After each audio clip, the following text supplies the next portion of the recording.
Fala, pessoal, sejam bem-vindos a mais um podcast aqui do Na Trilha. Hoje eu tava ansiosa pra bater esse papo com vocês, pra receber dois convidados, gente. Sério, especialíssimos pra mim nessa jornada de Na Trilha. Participaram aqui já tem um tempo, né? Que a gente se conhece. E estamos nos conhecendo aqui, ó, presencialmente pela primeira vez. Mas dois profissionais incríveis que eu tenho certeza que vai contribuir muito hoje pra quem estiver assistindo ou para quem estiver ouvindo a gente. Primeiro, quem será? Mauro. Gente, o Mauro é fundador do The Legal Designer. Tem uma jornada, um passado presente, será? Pelo meio corporativo, veio da Microsoft, do PK Hub. Ele vai contar um pouquinho pra vocês. E o Leão também veio de uma jornada lá da tecnologia. Isso é o mais incrível que eu quero de vocês dois, que vocês não vêm diretamente do direito. Sim, o direito apareceu na vida de vocês. Total. Mas o Leão veio aí da tecnologia, se conectou com o direito também, foi para uma via mais tradicional, depois foi para o empreendedorismo, depois agora tá também numa startup. E sejam muito bem-vindos, gente. Obrigada por ter aceito o convite. É incrível ter vocês aqui, viu? Valeu, Pri. Prazer. Ó, então vamos lá. Eu sempre gosto de começar um pouquinho para as pessoas conhecerem vocês, né? Por que vocês estão aqui. E eu queria que vocês compartilhassem primeiro onde foi que o direito... Eu já dei um spoiler, né? Falando que vocês não começaram a carreira pelo direito. Sim. Onde foi que o direito começou a aparecer para vocês? Quando que ele se tornou uma jornada, uma profissão? E como que veio essa jornada até chegar num ponto de conectar isso com tecnologia, a uma carreira inovadora? Tá, vamos lá. Posso começar? Claro.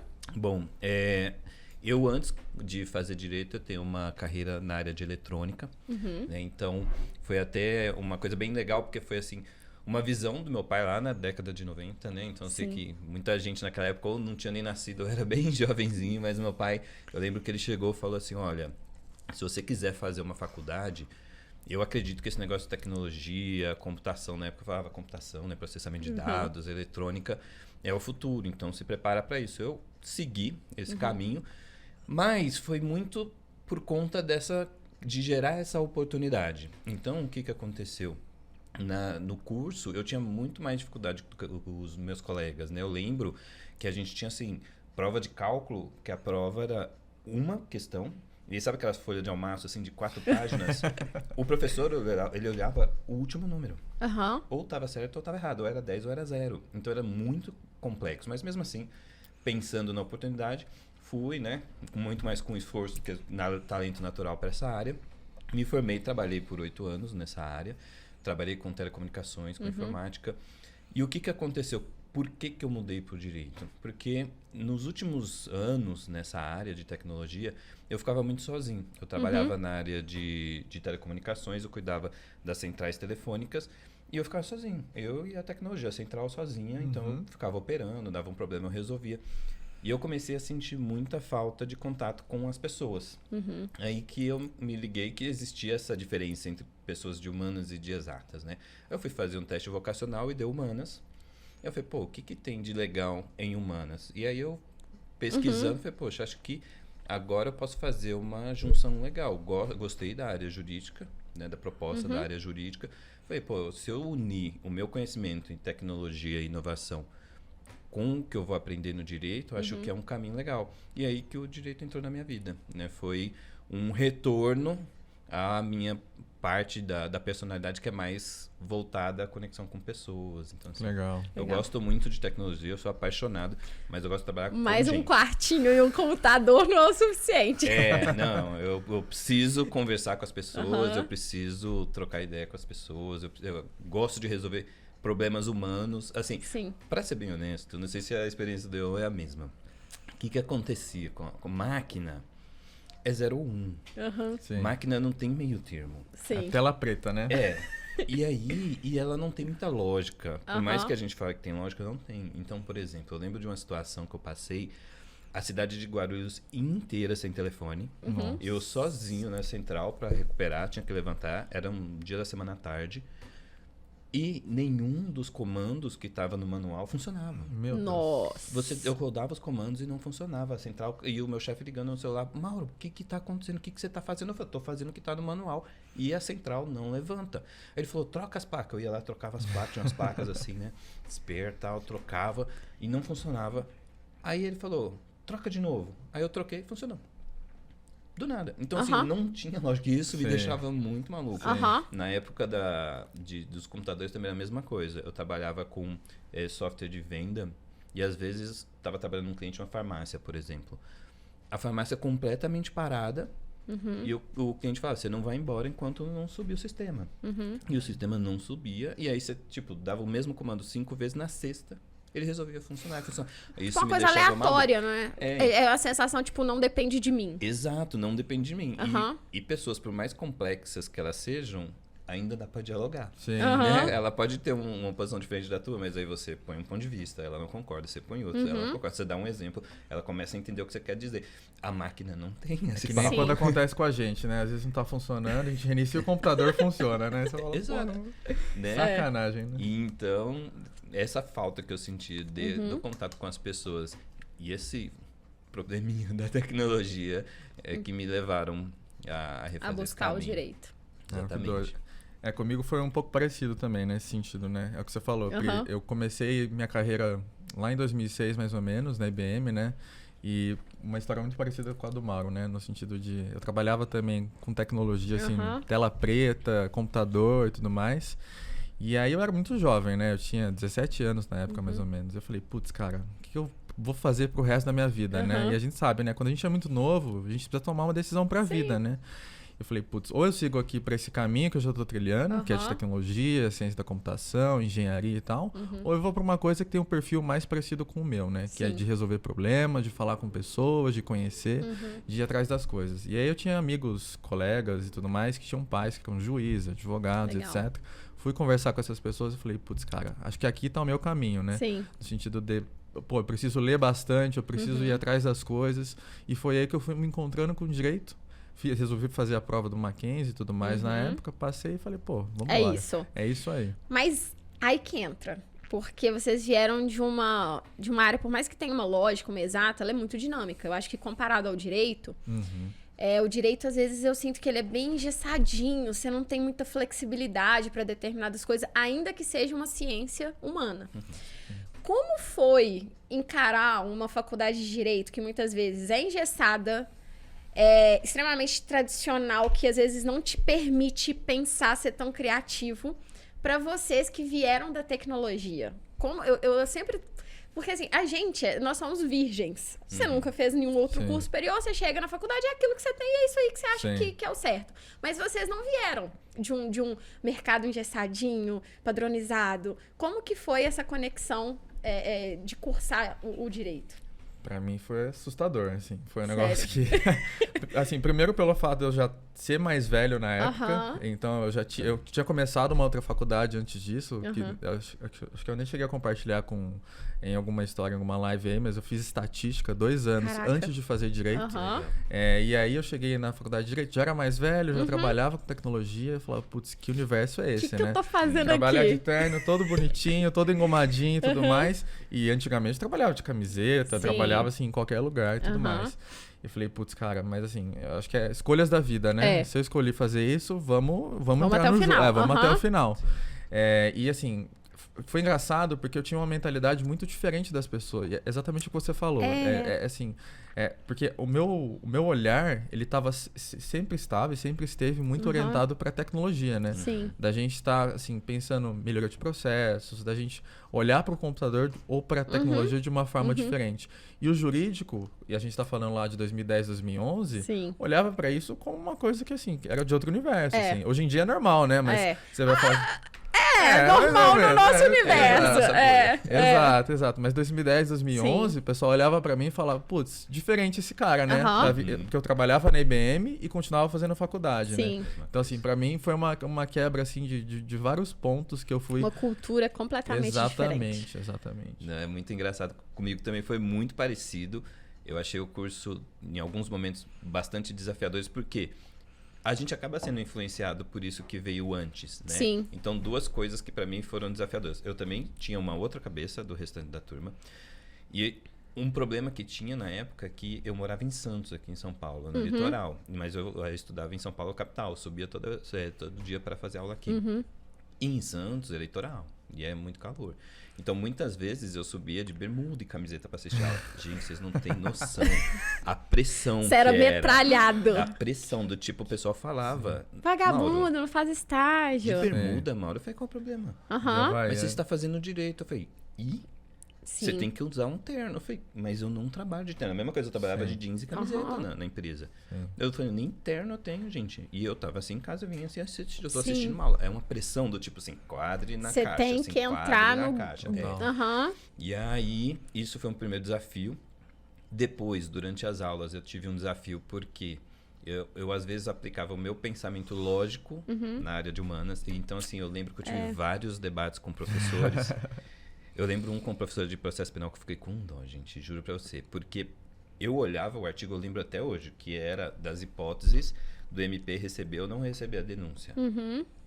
Era lógica a conclusão que você tirava da leitura do artigo. E ela tava falando outra coisa. E eu ficava indignado. Eu falava, você não pode falar assim, você tá ensinando errado pros alunos. E ela, não... E eu acho que ela ainda tinha na época, né? Um pouco de ego, que tem um pouco na nossa área. E aí ela não quase nada, né? Nada. E aí ela não quis dar o braço a torcer de que eu tava certo. E eu, na época, também não tinha maturidade suficiente pra entender que, também não é legal você encurralar o professor na frente da turma inteira. Sim. E aí eu insisti e ela debatia. Então, assim, foi muito chata a situação. Mas por quê? Porque eu via o texto como lógico, como você falou. Embora não seja, mas você lê e você tira uma conclusão. Às vezes tem abertura para interpretação, mais ou menos, às vezes tem, obviamente, porque é texto, né? Mas tem hora que não. Total. Tem hora que matar alguém é matar alguém, não tem. Sim. Você consegue tirar uma conclusão 0 ou 1 dessa frase. E aí eu trazia essa parte, né, do nosso background de tecnologia e depois a questão da vestimenta. E aí depois tive um problema ao contrário, não sei se você teve esse também. Porque, né, a gente era jovem, você quer fazer parte de um grupo, sou ser humano, você acaba cedendo. Eu fui começando a usar camisa, terno. Aí tu chega na IBM ou de terno, fica todo mundo te olhando. Você é um alienígena. Total. O que tu tá fazendo de terno, de gravata? Era muita vergonha, porque tava todo mundo de camisa. E assim, a nossa cabeça também tinha que ser muito trabalhada na época, porque de um lado eu tava trabalhando com scripts, programação e tudo mais, e aí chega de noite eu tô vendo história do direito, eu tô vendo filosofia, então eu tenho que virar a chave era um choque muito grande, era muito louco. E eu acho que o que pode ter sido também muito desafiador e que eu acho que trouxe vocês hoje para o que a gente vai trazer aqui, da atuação de vocês, é porque eu percebo que os profissionais que às vezes são das outras áreas, eles têm um bichinho da inquietação, do... O que eu posso fazer melhor? Como que eu posso resolver esse problema? Eu acho que... Não estou falando que todos os profissionais do direito são assim, mas eu acho que a gente aprende a ser mais reativo dentro da faculdade. A gente não tem esse incentivo a, cara, vai lá, pergunta, como que você pode fazer diferente? Nós somos assim, existe isso e você tem que resolver dessa forma. Você tem o vademecum ali que você tem que seguir isso aqui. Acabou. Né? A vida do estudante ali de direito se resume a vademecum e é isso. Ali é a sua ferramenta de trabalho. Sim. Só que quem vem de outras áreas, eu acho que por já trabalhar com essa questão de proatividade, começa a ficar inquieto dentro do direito. Pô, mas isso aqui podia ser melhor. Pô, isso aqui não funciona. Sim, e como que vocês, de alguma forma, começaram a conectar, que eu acredito que isso é uma característica, muitas empresas tradicionais veem como um defeito. Sim. Porque, o cara é inquieto, o cara não para. O cara fica inventando moda. Vai me dar problema, Vai me dar problema. Como que vocês utilizaram dessa habilidade, né? Trouxeram a tecnologia e começaram a dar um match na carreira jurídica de vocês? Posso falar? Pra mim, esse start aconteceu quando eu tava trabalhando no Machado Meyer, né? Assim, ao longo da minha carreira, eu fui pra IBM, depois eu resolvi fazer essa transição para um grande escritório. Sim. E no caso, eu comecei trabalhando com tributário lá no Machado Meyer. E foi muito engraçado que a gente estava falando aí de mais ou menos 2014, 2015, e era uma época que pra gente trabalhar com processo, eram processos basicamente físicos, né? Sim. Então, assim, você vai trabalhar, por exemplo, um processo de uma grande operadora, você vai imprimir todos os processos. Sim. É uma coisa, assim, bizarra. Então, assim, a gente imprimia as coisas, essa sala toda de processo. Nossa. Então, assim... Arquivo físico, gente. Exato. A gente tinha, obviamente, que a gestão de algumas coisas no computador, no GED ali da vida e tudo mais, mas a maioria das coisas era física. Então, assim, esse primeiro contato com uma quantidade absurda de documentos na sua forma física, pra mim, já era uma coisa assustadora. Já incomodava. Quando a gente olha pra forma como a gente organizava o trabalho, também já, assim, quando a gente olha para a tecnologia, a gente sabe que tem Kanban, você ser ágil, uma série de outras coisas aí que acabam ajudando no nosso dia a dia, e que você olha para o escritório, hoje em dia até existe, mas olhando lá para 2014, 2015, se eu falasse Agile, Kanban, alguma coisa no escritório, o que esse cara tá falando? Né? Quem que é esse ET aqui falando isso aí? E eu falava, cara, eu já conheço isso, eu já trabalhava com isso na IBM, eu já lidava com gestão de projetos, melhoria de processos, de mudanças, etc. E aí eu entrei num ambiente totalmente estruturado. Eu falei, putz, eu acho que dá pra ter essa mudança. Deve existir algum lugar em que eu consiga juntar essas duas coisas e tirar o melhor disso. E aí que vem sempre essa coceirinha, né? Dá pra ser melhor, dá pra ser melhor. E eu falei, putz, eu acho que no universo das legal techs talvez exista isso. Então, assim... Mas como que isso apareceu na sua vida? Porque isso é legal da gente compartilhar. Exato. Porque talvez, pra pessoa que tá assistindo aqui a gente, vai ser a primeira vez que ela vai escutar esse termo, legal tech, tecnologia e tal. Como que... Foi alguém que te trouxe essa ideia? Foi uma curiosidade? Você correu atrás? Como que isso apareceu? Da minha parte foi uma curiosidade, né? Eu falei, putz, deve existir algumas... o Google já era muito presente nessa época, né? Eu trabalhava no escritório e tal. Eu falei, putz, acho que nessa minha inquietude, será que tem uma... Se eu jogar tecnologia e direito aqui, o que deve aparecer na internet, né? E aí quando eu joguei, apareceu exatamente o site da Looplex, que é uma das empresas nas quais eu trabalhei. Eu falei, putz, programação, automação de documento, o que esse pessoal tá fazendo aqui, né? O que é essa mágica aqui? E eu fui fuçando, eu falei, vou mandar uma mensagem, só aqui de curiosidade. Tô aqui trabalhando, gerei um processo lá de sei lá quantos bilhões e tal, mas eu acho que eu vou mandar esse e-mail aqui só de curiosidade. Vamos fazer o óbvio, né? Vamos ver no que dá. Se der alguma coisa, beleza. Aí voltou o e-mail. Falei, opa, peraí. O pessoal gostou, viu que eu trabalhava na IBM e tal, não sei o que. E a conversa foi desenvolvendo nesse sentido. Então, assim, não foi uma coisa extremamente natural, mas acho que... E é uma coisa que eu sempre falo para colegas que querem fazer essa mudança, né? Acho que a mudança ela tá muito próxima da gente. É só da gente virar o olhar, virar um pouco a cadeira assim e se direcionar para isso, né? Sim. Às vezes a gente acha que a gente não tem o perfil. Naquela época eu poderia muito bem não ter o perfil. Poderia ter passado, né? Exato, porque eu já estava orientado muito para um trabalho de escritório, trabalhar com sócios. Eu falar, cara, nessa época aqui eu quero, sei lá, daqui 10 anos ser sócio de escritório, eu quero trilhar para isso. Você entra numa bolha, né? Exato. Então, assim, pra mim foi muito louco, porque é uma coisa que começou despretensiosamente e depois foi acontecendo, né? Então... E você, como que o direito começou a se conectar? Começou a se mexer, né? Não, comigo eu acho que tem uma percepção bastante parecida também. Eu só queria abrir um parênteses antes pra gente falar do que você comentou sobre essa crítica aos profissionais do direito. Eu acho assim, tem uma parte que a gente pode criticar e outra que eu acho que não, porque... Acho que tudo isso vem da faculdade de Direito. O curso de Direito, ele é projetado de uma forma errada. Então, o que acontece? Parece que eles fazem um recorte da sociedade e ensinam a gente a trabalhar dentro de um recorte, desconectado do restante. De 1940. Eu ia falar, uma sociedade muito retrógrada, né? Exato. Lá do Código Penal, né? E aí, como que a gente é ensinado? Eu costumo falar isso sempre pro pessoal. A gente é ensinado assim, olha, alguém vai vir perguntar uma questão jurídica, uma dúvida, uma situação. O que você faz? Para dar a orientação correta, olha para trás, vê o que o pessoal fez e segue na mesma linha, na majoritária preferencialmente. É isso. Então, se você parar para pensar, o profissional do direito ele é orientado a olhar para o passado sempre. Sim. É verdade. E aí depois, faz todo sentido. Então, essa formação baseada em não quer errar, olha para trás. Não quer errar, se baseia... Jurisprudência é isso. Olha a jurisprudência. Não corre risco, evita risco. Total. Então, essa é uma deficiência do curso. E aí a gente não tem culpa, porque a gente entra... Né? No caso, eu entrei com 21 anos, mais velho um pouquinho também. Mas o pessoal entra com 17 anos não sabe. Então, você está sendo moldado ali, estão fazendo uma lavagem cerebral, você não está percebendo. O erro vem depois, que aí eu acho que a gente pode atribuir a culpa aos profissionais de direito, que aconteceu comigo e um pouquinho contigo também, que você falou, né? O que acontece? A gente sai desse encaixotamento onde a gente foi colocado, a gente vai para o mercado de trabalho e aí a gente não olha para os lados. A gente fica só olhando aquela caixinha do direito. A gente continua num silo desconectado do restante da sociedade. Sim. E aí, aquilo que você falou, as oportunidades estão aqui, ó, no ar pra pegar. E o maior problema, porque você sai da faculdade naquele recorte e tudo que a empresa quer é alguém fora do recorte. Exatamente. Por isso que a gente tem hoje um mercado com muitas vagas e com poucos profissionais ali verdadeiramente capacitados para aquelas oportunidades. Para fazer o que as empresas precisam. Porque eu quero um além, eu quero um cara que faça mais, eu quero um cara que olhe pro lado. Mas e aí? Não me ensinaram a olhar pro lado. A gente não foi treinado a olhar pro lado e também não correu atrás. Porque aí também, por exemplo, agora... Vai até aqui a culpa, quem tá assistindo esse podcast já... não tem mais o réu primário de falar que não sabia disso. A partir desse momento, tua vida mudou. Desculpa, você não pode dar mais a faculdade tem a parcela ali da culpa, mas você vai, a partir daqui, a autorresponsabilidade de correr atrás, né? Exatamente. E aí, o que aconteceu comigo foi exatamente o que você falou. A empresa precisando, né? Então, legal. E é engraçado porque...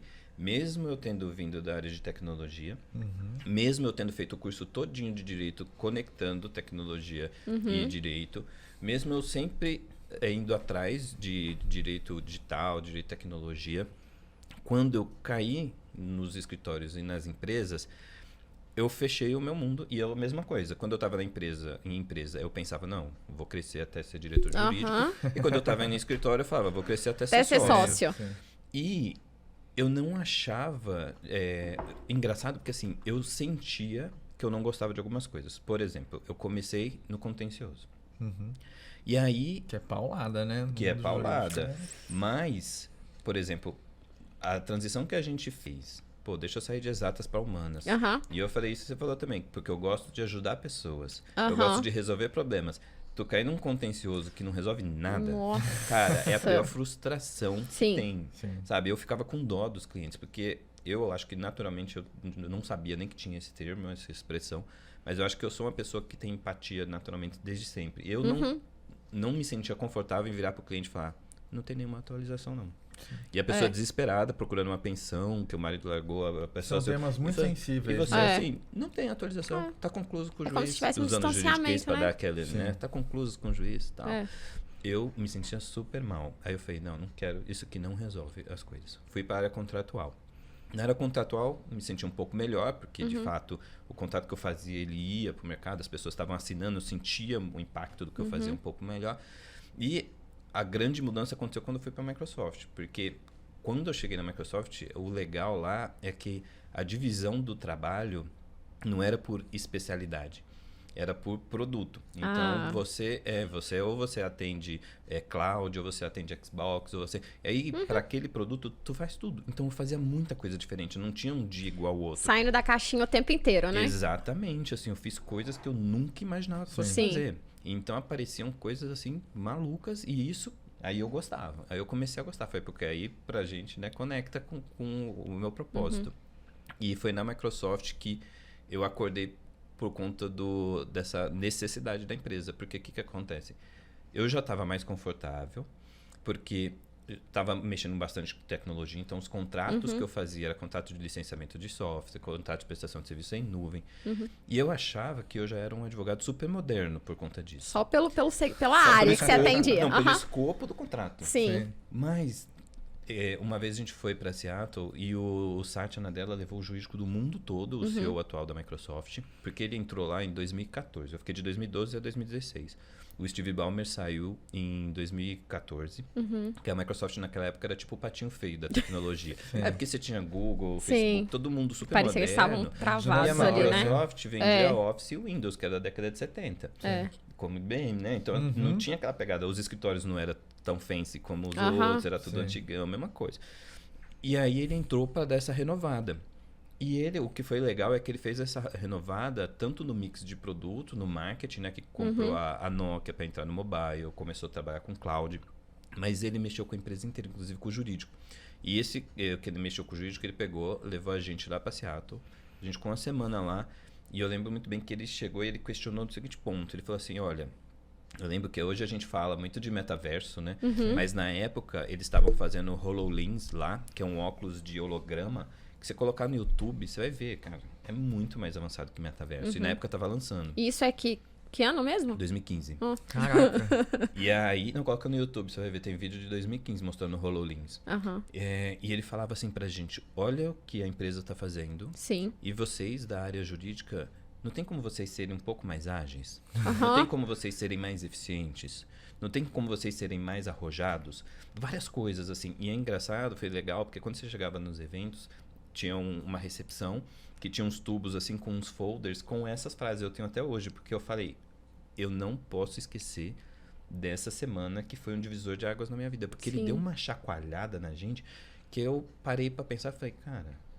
Muito embora o escopo do meu contrato parece muito tecnológico, mas o jeito de fazer é o de sempre. Demora, e vai, e volta, e juridiquês, e ninguém entende. E coisas sem sentido. Por exemplo, eu fazer um contrato de prestação de serviços com a moça que vai servir coxinha num evento e colocar uma cláusula gigante de anticorrupção falando que ela garante que... Gente, a pessoa ali... Coisas totalmente opostas. Que não faz o menor sentido, mas a gente faz porque pegou um modelo anterior de contrato e tentou empurrar na mulher da coxinha.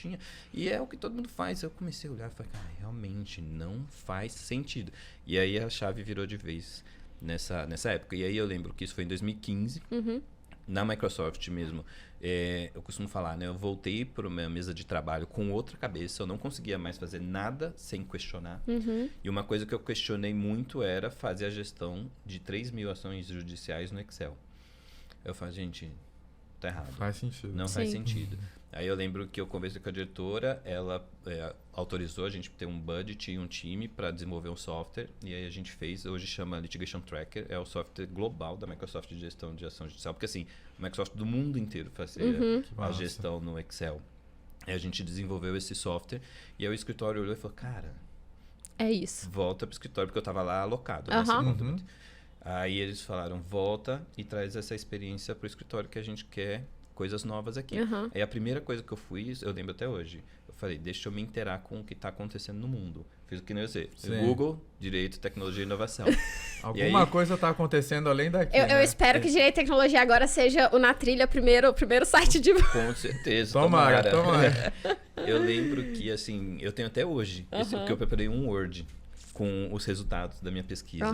E foi aí que eu descobri a cena de Londres, que é super forte, né? Do Reino Unido, várias coisas acontecendo na Austrália. E eu fiquei enlouquecido. Fiquei, o mundo inteiro tá fazendo isso, só nós que não estamos. E é exatamente essa inquietude que traz o tanto de inovação que a gente tá vendo, né? Assim, óbvio, né? A gente precisa ter um equilíbrio pra gente saber o que é efetivamente inovação, o que é só, enfim, uma abstração exagerada e tudo mais, porque também acontece isso muito no mundo jurídico. Só pauta quente, né? Soltou o termo, tá todo mundo falando e parece que você é o mais inovador. E no fundo... Exato. Por exemplo, blockchain. Blockchain eu acho que é um tema ainda, obviamente, que muito interessante, mas ainda muito novo no dia a dia. Então, com certeza. Assim, a gente tem que ter essa sensibilidade. E aí, até dando um passo atrás, ainda pensando assim, em habilidades e tudo mais, eu tô lembrando de um post seu que você fez ontem, e que eu acho que assim, resume muito a minha visão em relação a um profissional de direito e tecnologia. Que o processo de você se jogar numa nova vaga é um processo de venda. Com certeza. É de você, cara, você conhecer o seu público, de você conhecer a pessoa com quem você está falando, você saber um pouco do histórico dela, você conhecer a empresa, você, sabe, assim, eu sempre tento ajudar bastante gente no LinkedIn nesse sentido, né? Então, eu acabo revisando o currículo e eu sempre pergunto pra pessoa, tá, o currículo tudo bem, isso aqui é uma coisa que a pessoa ela olha em 3, 4 segundos, né? E a gente já vai pro próximo. É um mini cartãozinho de visita ali, no fundo, é isso. Depois disso, eu sempre pergunto, como é que você abordou a pessoa? Como é que foi essa sua conversa com ela? Como é que isso te direcionou? Então, acho que é super importante para quem tá querendo entrar nessa área, entender que esse processo de transição vai ser um processo de venda. Perfeito, sabe? De você se conhecer, de você também entender alguns bloqueios seus que você vai precisar tirar, que você vai ter que olhar, ter um olhar novo, para daí você fazer essa mudança efetivamente. Com certeza, porque principalmente de você... eu vejo as pessoas que vão fazer, às vezes, uma transição, a dificuldade maior desses profissionais mas eu não sei nada dessa nova área. Total. O termo é sempre esse, mas eu não sei nada. Cara, claro que você sabe. De alguma forma, se você tá vivo, você desenvolveu habilidades a sua vida inteira. Exatamente. Né? Habilidades que talvez você vai poder... Eu chamo muito de... skills são habilidades transferíveis. Que são habilidades que não é porque você só escreve petição que então você só sabe escrever petição. Então você sabe escrever, Você sabe raciocinar. Não é porque você faz audiência que você sabe só fazer audiência. Você sabe se comunicar. Exato. Você sabe se Debater. posicionar, debater. Então olha para essas habilidades que você tem e leva para essa nova fase, para essa nova área que você quer inserir e venda isso. Exatamente. E venda essas habilidades. E muito importante. E aí é uma questão muito difícil, né? Porque a gente está vivendo um momento em que as pessoas elas só querem um emprego. Elas não importam aonde, com o quê, fazendo o quê. Só que, em contrapartida, as empresas não querem contratar essas pessoas. Sim. Não querem contratar. E aí puxando mais para esse lado de vocês. O Leão trouxe que acabou fazendo um match ali, né? Com a Luplex inicialmente. Você depois foi para a Microsoft. E como que foi esse desenrolar de fato, assim? Você conhecia o termo engenharia jurídica? Sabia que você fazia isso, Mauro? Você sabia que você fazia design de serviços jurídicos lá dentro da Microsoft? Como que foi esse início aí, unindo de fato esses dois mundos? Bom, vou começar. Assim, de fato, não tinha esse conceito estruturado de que o que eu fazia era design de serviço, que era design de organização. Muito porque eu acho que, às vezes, se apegar a essas terminologias é o que atrapalha. Perfeito. Entendeu? Porque, no final do dia, se a gente for pensar considerando isso que você falou, o que a empresa quer são pessoas que resolvam problemas. Sempre. Sempre. Né? Então, assim, eu costumo falar com o pessoal... Toda empresa só existe porque ela resolve um problema. Todo. Se você parar para pensar, a empresa de telefonia, ela resolve o problema de você conectar e fazer comunicação com uma outra pessoa que está distante. A empresa de agência de viagem, sim, ela te ajuda a comprar e programar uma viagem. Então, todas as empresas resolvem problemas. Todas as equipes dentro das empresas resolvem um problema e todas as pessoas dentro de cada equipe resolvem um problema. Se você não resolve um problema, você não está na empresa, né? Então, a minha visão sempre foi essa, de ser um resolvedor de problemas. Perfeito. E eu achava muito engraçado porque, assim, hoje eu tenho um pouco mais de consciência disso. Mas antes eu fazia uma coisa de uma forma inconsciente que me deu abriu muitas portas, me deu muitas oportunidades. Tanto, por exemplo, para ir para a Microsoft. Tudo, na verdade, olhando para trás, aconteceu por conta desse meu comportamento, que era o quê? Toda vez que eu vi um problema que ninguém queria resolver, eu resolvia. Tudo que ninguém queria fazer, eu falava, então deixa que eu faço. E aí, foi isso que abriu as portas. Então, por exemplo, o problema na Microsoft do Excel já era conhecido. O pessoal brincava, porque a cada 3 meses a gente tinha que atualizar esse relatório e mandar lá para a Corp. Todo mundo falava, gente, a cada 3 meses a gente quase tem um infarto, porque eram não sei quantos escritórios precisava atualizar. Só que ninguém resolvia. Tem esse espaço, resolve, né? só reclama, né? Todo mundo reclama, ninguém resolve. E no escritório era a mesma coisa. Por exemplo, eu fui para a Microsoft porque existia um grupo de estudo lá chamado Task Force, que a gente se reunia uma vez por semana para discutir tecnologia. Inclusive blockchain. E aí, por isso que eu falei que antes no bate-papo aqui com o pessoal, que a gente estudava blockchain desde 2013. Eu me arrependo de não ter comprado Bitcoin naquela época, R$600. Mas o que aconteceu? Existiu um momento em que esse grupo, por falta de técnica, não estava mais se encontrando, não estava mais tendo... Sei lá, o pessoal perdeu a vontade de ir toda quinta-feira de manhã lá. Eu olhei e falei, vou tentar consertar. Aí eu conversei com o pessoal, porque a gente fazia tipo um revezamento. Tinha sempre um que era tipo, eu esqueci o nome que a gente usava, mas era tipo o coordenador, uma coisa assim. Eu falei, posso ser o coordenador? Aí o rapaz que estava meio cansado falou, não, tá bom, pode ser. Aí, o que eu comecei a fazer? Uns ajustes bobos, assim, do tipo... Eu chegava toda quinta-feira lá com fome. Aí, eu peguei e comecei a passar na padaria antes de chegar no escritório. Comprava 20 coisinhas, 20 coxinhas, 20 não sei o quezinho. E comecei a colocar.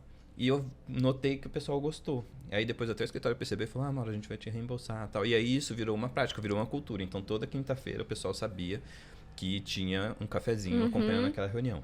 Aí a reunião, por exemplo, não tinha pauta. Então a gente perdia muito tempo falando coisas aleatórias.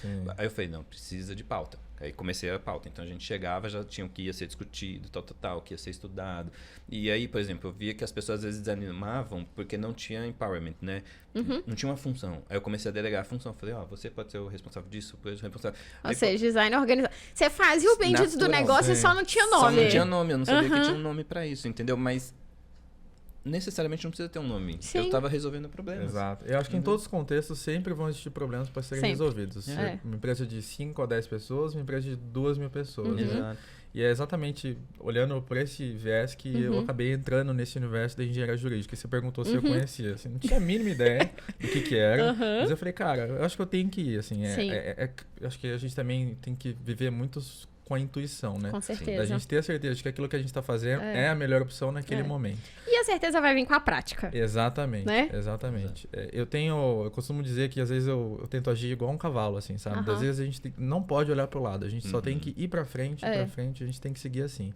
E até hoje em dia não existe muito material sobre engenharia jurídica efetivamente. Depois da Luplex eu fui para Lynch, trabalhei com algumas outras experiências, como você comentou, virei sócio de uma Legal Tech, de automação de documentos, inclusive. E dentro de todos esses contextos, uma coisa sempre existiu, que é essa vontade de fazer alguma coisa diferente, de resolver problemas, que é exatamente esse contexto que você trouxe, e de fazer parte dessa mudança, né? Porque eu acho que para mim o mais importante sempre foi fazer parte disso.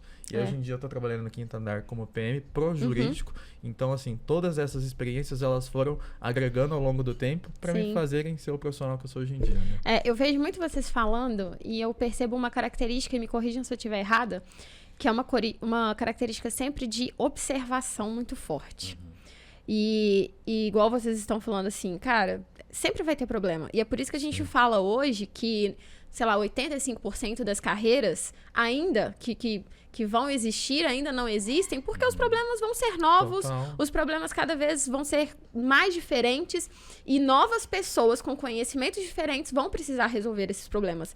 Por isso que hoje a gente tem uma necessidade de ficar vendo conteúdo no Instagram, nas redes sociais, e é por isso que tem um influenciador.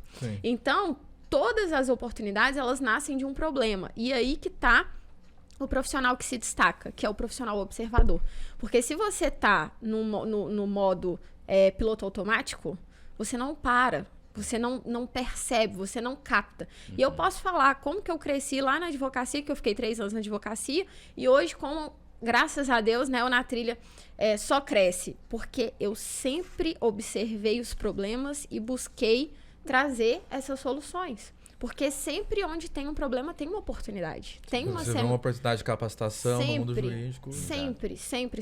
E aí o mais importante seja apaixonado sempre pelo problema e nunca pela solução. Eu tenho esse mantra, né, que eu aprendi lá em Stanford, cara, o professor falava, não ame o seu produto. O seu produto, ele é início e meio, não tem fim. Sim. E eu vejo muito isso em vocês. Agora, o que eu queria trazer para o nosso bate-papo é justamente esse movimento de carreira. Que agora vocês já falaram, né? O Leon tá na Quinto Andar como PM, como Product Manager. E o Mauro saiu de um meio corporativo forte e agora vem para esse meio empreendedor também. E eu acho que a todo momento vocês estão sendo corajosos na carreira de vocês para se reinventar, para buscar aquilo que vocês acreditam. E eu queria que vocês falassem um pouco sobre esse movimento de... No fundo, não existe decisão que vai colocar um ponto final na sua carreira. Total. Existe você analisar o que você busca naquele momento, né? E tá conectado com uma visão de futuro, óbvio, porque senão você só busca ali o imediatismo. Mas como que vocês percebem, principalmente você, Leon, que veio do corporativo, foi pro empreendedorismo, tá voltando agora... Como que funciona isso? É possível? Dá muito medo, mas como que a gente tem que lidar com isso? Assim, eu acho que dá muito medo. Isso é fato. São decisões que tem que sempre ser conjuntas, né? Eu sou casado, tenho uma filha, então eu não saio na loucura tomando decisão, falar amanhã eu vou empreender, né? É sempre uma conversa muito de longo prazo de falar, vamos fazer isso aqui junto e tudo mais. E aí acho que o ponto mais importante dentro desse contexto e assim, espero que ninguém do Quinto Andar me ouça falando isso, mas tudo bem. Acho que a gente tem que ser um pouquinho egoísta. A gente às vezes tem que colocar na balança e dar mais peso pro CPF do que pro CNPJ. Óbvio. É um parênteses super importante. A gente tem que respeitar o processo, a gente tem que respeitar as pessoas com as quais a gente está trabalhando. Você tem que estar junto, você tem que dar o seu melhor ali enquanto você está ali, mas é o que você falou, não é o ponto final, né? É sempre da gente ter essa vírgula ao longo da nossa jornada, ao longo do nosso caminho, sabendo que cada etapa que a gente vai construir ao longo dessas experiências vão somar uma com a outra. o empreendedorismo me ajuda muito hoje em dia. Ter trabalhado na IBM, cara, de todas as experiências, é a que mais me ajudou ao longo desse processo todo. Ter trabalhado com Legal Techs também, porque hoje eu trabalho com elas. De Legal, né? De Legal, exatamente, com fornecedores que são Legal Techs e tudo mais. Sim. Então eu aprendi a lidar com elas.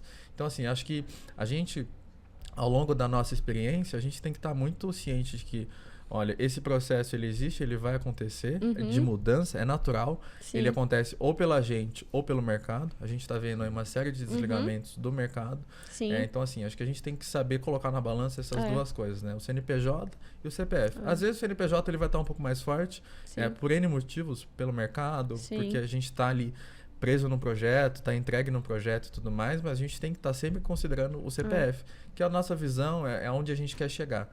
Eu, quando olho para trás, eu sempre quis estar nessa posição de PM, de Product Manager, né? Eu trabalhei, estudei muito, gastei muito dinheiro com cursos, com experiências, em evento, conhecer pessoas e tudo mais. E eu sabia que se eu continuasse nessa caminhada, se eu fizesse essas mudanças, eu ia chegar onde eu quero.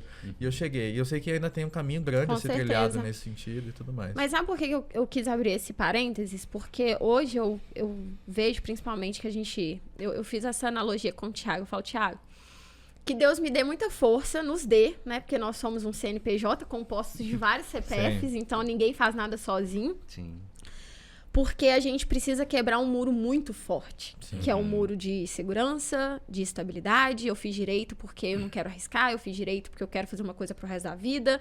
E eu sou totalmente contrário a riscos. Sim. E eu gosto de trazer esse ponto que eu fiz essa pergunta intencionalmente, porque muitos profissionais percebem que mudanças às vezes são fracassos, no sentido assim, eu vou pro mundo corporativo, não, agora eu tô desistindo do mundo corporativo e vou empreender porque eu não me dei tão bem no mundo corporativo, aí depois, fui lá, empreendi, testei, aí vou voltar.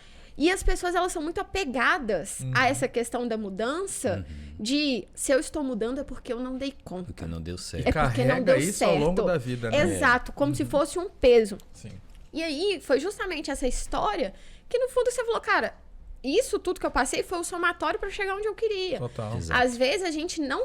Eu acho isso que é o mais importante da gente colocar aqui, que a gente precisa entender onde a gente quer estar. Exato. Como eu tô aberto para fazer a estrada da mesma forma. Você tem essa mesma percepção, Mauro? Concordo plenamente com o que você falou e com o que o Leon falou. E, assim, nossa, esse é um tema muito legal. Assim, dá para falar horas sobre isso. Sim. Mas, assim, resumindo, é exatamente o que você falou. O que acontece muito, que eu vejo... essa formação, muito anos 80, 90, de que a gente tem que nascer, estudar, fazer uma faculdade, entrar para uma empresa grande e ficar lá o resto da vida. Isso não existe 40 mais. anos na mesma empresa, né? Isso não existe mais. E o engraçado é que esses dias aconteceu uma coisa comigo muito engraçada. Quando eu fui conversar com meu pai a respeito de eu sair do escritório, não, porque eu já estava lá há 10 anos, né? Eu fui com um certo receio, porque meu pai trabalhou 30 anos na Coca-Cola. Quando eu conversei com ele, ele falou, filho... graças a Deus você tomou essa decisão. Sério? Ele falou, porque o que aconteceu? Depois que meu pai trabalhou 30 anos na Coca-Cola, ele saiu, trabalhou em várias empresas, depois começou a empreender, hoje ele é empresário. Ele falou, se eu soubesse o quão bom era você passar por várias experiências, ele falou, o que eu aprendi depois que eu saí da Coca-Cola, eu não aprendi em 30 anos de Coca-Cola. Ele falou, quando você fica muito tempo dentro de uma mesma organização, dentro de um mesmo caminhozinho, o mesmo trilho, não necessariamente. Você pode até trocar de organização, mas é advogado trabalhista. Você se limita muito. Sim. Né? E ele falou, filho, a gente tem que ver outras formas de fazer as coisas, como pessoas em outro mercado trabalham, como outros, até culturalmente, né? Que a gente também estuda em Stanford lá, eles falam, e tem uma conexão com o que você falou também, que eles têm um curso de design de carreira. A gente não tem isso aqui. Projetar a tua carreira, a carreira do seu CPF. Né? E eu lembro que uma vez eu quase cometi esse erro. Eu trabalhava numa empresa de consultoria aqui em São Paulo, na área tributária, que eu virei para um colega meu, graças a Deus eu tenho que agradecer ele, porque eu falei, acho que eu vou fazer uma pós em tributário por conta da empresa. Ele falou, Mauro, nunca faça isso, nunca paute a sua carreira pela empresa em que você trabalha. Você tem que ter o seu caminho, que é o que você falou, aonde você quer chegar. E hoje eu vejo exatamente isso, porque o que acontece? Eu tenho uma visão muito clara de onde eu quero chegar e porque também, né, estudei em Stanford, as mesmas coisas que eles explicaram, a mesma coisa, porque eu lembro que a gente teve uma aula com o fundador do Waze. E ele falou exatamente isso. Ele falou, fundei o Waze. O meu sonho, o meu propósito é resolver o problema da mobilidade urbana. O Google comprou o Waze, eu montei uma outra de ônibus, porque continua sendo o mesmo problema a ser resolvido. Né? Eu só vou tentar resolver de uma outra maneira. Então, eu tenho exatamente essa visão. Assim, eu quero ter um impacto real no mercado jurídico brasileiro de trazer a inovação. Se vai ser num escritório, se vai ser numa Lautec, se vai ser numa empresa, pouco importa. Se vai ser empreendendo, não importa, porque o final é o mesmo. Agora, o jeito de fazer... Total. E eu costumo falar com o pessoal lá na comunidade que a gente tem mais criatividade quanto maior for o repertório de experiências que a gente tem. Sempre.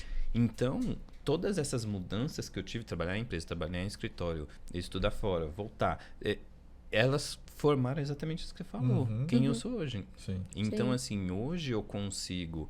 É engraçado porque às vezes eu tô dando aula lá e eu vou lembrando de coisas que aconteceram na minha vida e o pessoal comenta, eles falam, Mauro, é muito legal, porque você não dá aula de um livro que tu leu, você dá aula de coisas que você viveu. Sim. E aí eu começo a perceber que realmente foram esses caminhos, essas escolhas que eu fiz que, ora, às vezes você olha e fala, essa não foi muito acertada. Por um aspecto do tipo, por exemplo, nessa empresa de consultoria que eu trabalhei, fiquei 1 ano só. Não gostei, não deu certo. Mas não é de todo ruim. Você não pode jogar essa experiência, porque nessa experiência, se eu tirar pelo menos essa conversa que eu tive com esse meu colega que falou, nunca paute a tua carreira no CNPJ, já valeu. Sempre tem um ativo. Já valeu. Né? E o que não significa que você não precisa fazer novamente uma coisa que você deixou de fazer em determinado momento, né? Exato. Eu, por exemplo, parei de empreender ali com os meus sócios e tudo mais, não significa que nunca mais vai fazer. Exato. Às vezes você ter ali o seu tempo para respirar e começar de novo e fazer de um jeito diferente, com os aprendizados daquele momento e tudo mais. Na verdade, eu acredito que é até o contrário, né? Assim, a gente, mais uma vez, a formação que a gente tem na faculdade de Direito é de uma aversão total ao risco. Sim. Ou seja, olha para trás e tenta ver o que aconteceu exatamente para você não correr risco. Não corra, não propõe um negócio diferente, porque tu tá correndo risco. Então, a gente é construído numa aversão total ao risco, mas se a gente parar para pensar, acho que foi o Mark Zuckerberg falar isso, né?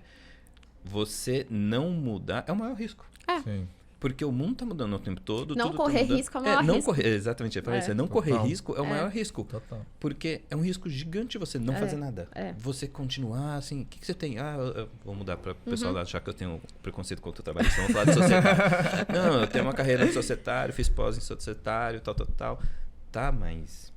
E se daqui a pouco o pessoal começar a ir para essas DAOs que são feitas no blockchain e que não vai precisar mais de contrato social, o que tu vai fazer da vida? Era o que a gente estava falando, né, antes da gente entrar, né? Essa nova geração, muito mais nova, eu tô com 33 hoje em dia, mas acompanhando meninada de 20, 21 anos, assim, eu sei que eles vivem uma realidade totalmente diferente. Sim. TikTok, Snapchat e outros aplicativos. E se a gente para e fica preso no nosso círculo, aqui na nossa realidade, cara, a gente vai ficar para trás e acabou, entendeu? Então a gente tem que acompanhar, a gente tem que se movimentar.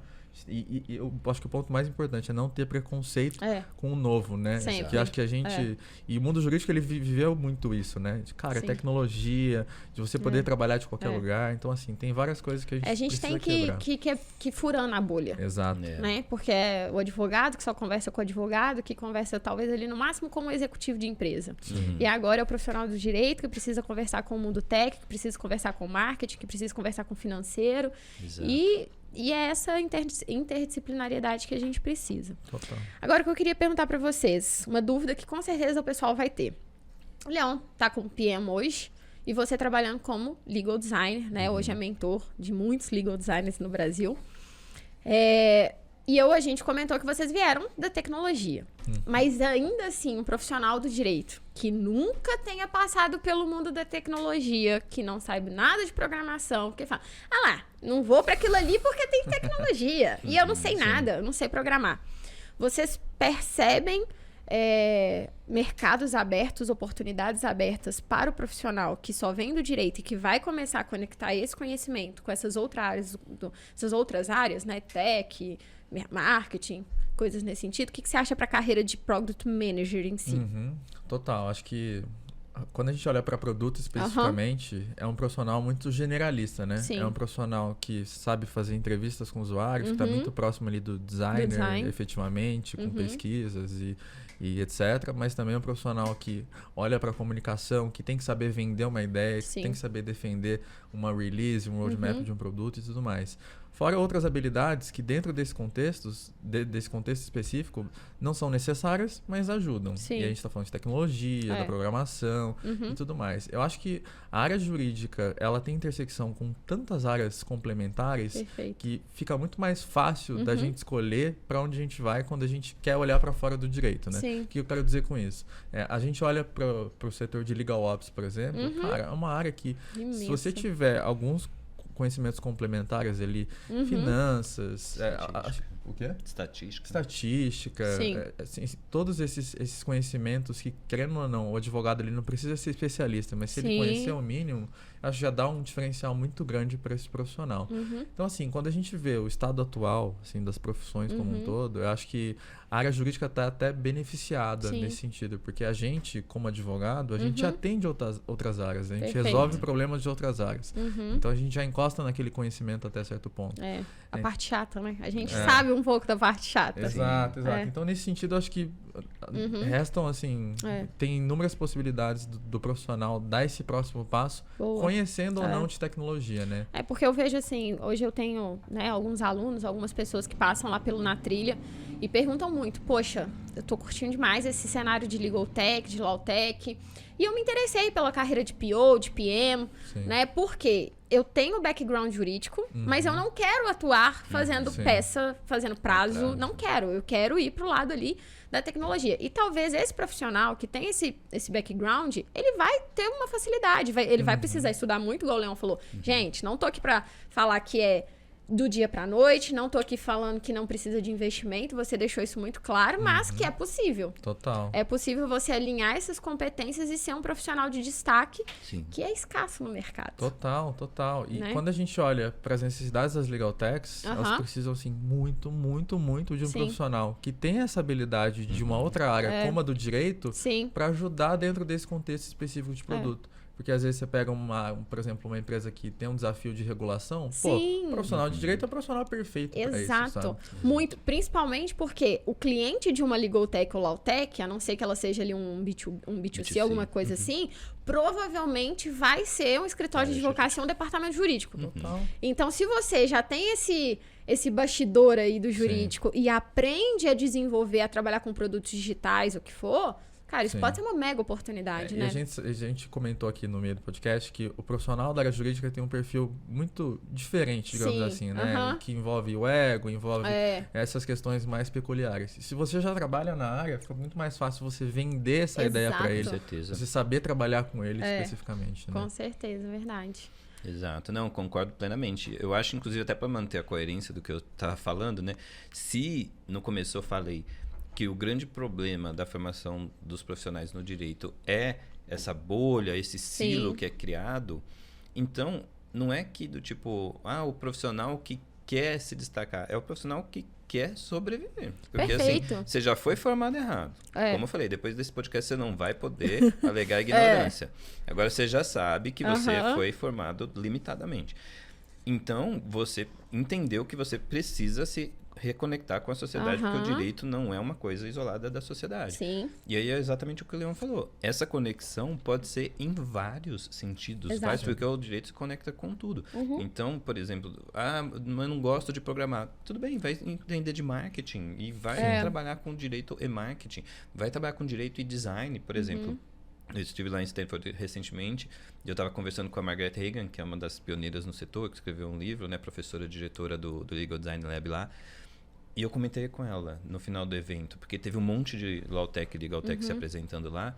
E eu falei para ela, Margaret, você concorda que todos esses projetos precisariam de um legal designer? Ela falou, Mauro, concordo, esse pessoal não sabe. Porque o que acontece? Não sei se o Leon tem essa mesma visão, mas eu vejo que muitos softwares jurídicos hoje não bombaram do ponto de vista de virar um unicórnio do jeito que a gente tem visto em outras áreas, exatamente porque falta UX design, falta design centrado no usuário. Eu já trabalhei em projetos que a gente foi contratado por empresas ou escritórios de advocacia para ajudar a trocar o software porque eles não sabiam usar. Sim. Ou seja, quem desenvolveu o software não teve a preocupação de... Colocou 1000 botões, 1000 funcionalidades, mas que era uma funcionalidade legal para a galera da tecnologia, né? E a persona e não do advogado usuário. não gosta de dar 15 cliques para chegar no negócio. Ele quer um negócio simples. Ah, não, porque você pode criar o seu próprio workflow.